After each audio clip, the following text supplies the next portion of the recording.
नमस्कार, today news time में आपका स्वागत है। देश भर सहित राजधानी दिल्ली में 2 बार पीएफआई पर छापेमारी की जा चुकी है और इस छापेमारी में दिल्ली के साथ साथ उत्तर प्रदेश, महाराष्ट्र से कई वर्कर्स को हिरासत में भी लिया जा चुका है। लेकिन जहां अभी तक छापेमारी कर सबूत इकट्ठा किए जा रहे थे, वहीं अब उसी पर केंद्र सरकार ने इसके खिलाफ सख्त कदम उठा लिया है, जिससे इनकी मनमानी अब नहीं चल पाएगी। दरअसल टेरर लिंक के सबूत मिलने के बाद ही पीएफआई पर केंद्र सरकार ने बड़ा एक्शन लेते हुए उस पर 5 साल के लिए प्रतिबंध लगा दिया है। और सिर्फ पीएफआई पर ही नहीं बल्कि उनके अन्य संगठनों यानी rehab India foundation, campus front of India, all India imam counselling, national confederation of human rights, national women front, junior front, empower India foundation और रिहेब फाउंडेशन केरल जैसे 8 सहयोगी संगठनों पर भी 5 साल का बैन लगा दिया है। और केंद्र की ओर से लगाए गए इस प्रतिबंध में संस्था के सभी सहयोगियों और तमाम मोर्चों को गैर कानूनी घोषित कर दिया गया है, जिसके तहत बिना सरकार की इजाजत के कोई भी कार्य ये संस्था नहीं कर सकेगी।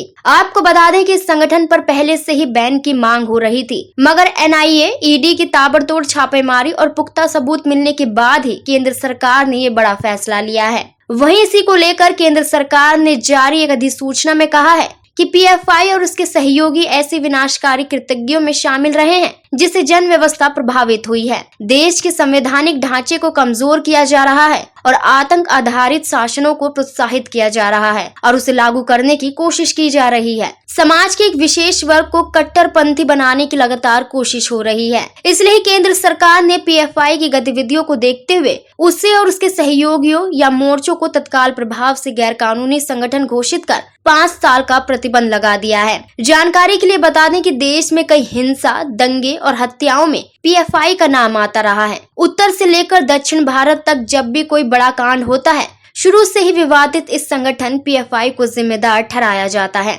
नागरिकता संशोधन कानून के दौरान शाहीन बाग हिंसा, जहांगीरपुरी हिंसा से लेकर यूपी में कानपुर हिंसा, राजस्थान के करौली में हिंसा, मध्य प्रदेश के खरगोन में हिंसा और कर्नाटक में भाजपा नेता की हत्या समेत देश में कई हिंसा और हत्याओं में इस पीएफआई संगठन का नाम शामिल है। इतना ही नहीं, इसके ऊपर भारत विरोधी एजेंडा चलाने का भी आरोप है, जिसके सबूत भी जांच एजेंसियों को मिले हैं। यही वजह है कि हिंसा और राष्ट्र विरोधी गतिविधियों में इस संगठन के शामिल होने के सबूत मिलने के बाद उस पर बैन लगाया गया है। गौरतलब है कि केंद्र सरकार द्वारा प्रतिबंध के बाद पीएफआई अब एक्टिव नहीं हो सकेगा, न ही वो किसी प्रकार की गतिविधि को अंजाम दे सकेगा और वो ना तो किसी से फंड ले सकता है और ना ही अपने नेटवर्क को मजबूत कर सकता है। कुल मिलाकर पीएफआई अब किसी भी तरह की गतिविधि में शामिल नहीं हो सकता है और उससे टेरर लिंक कमजोर पड़ जाएगा, जो देश की सुरक्षा के लिए बड़ा कदम है। तमाम और खबरें जानने के लिए हमारे चैनल टुडे न्यूज टाइम को सब्सक्राइब करें। धन्यवाद।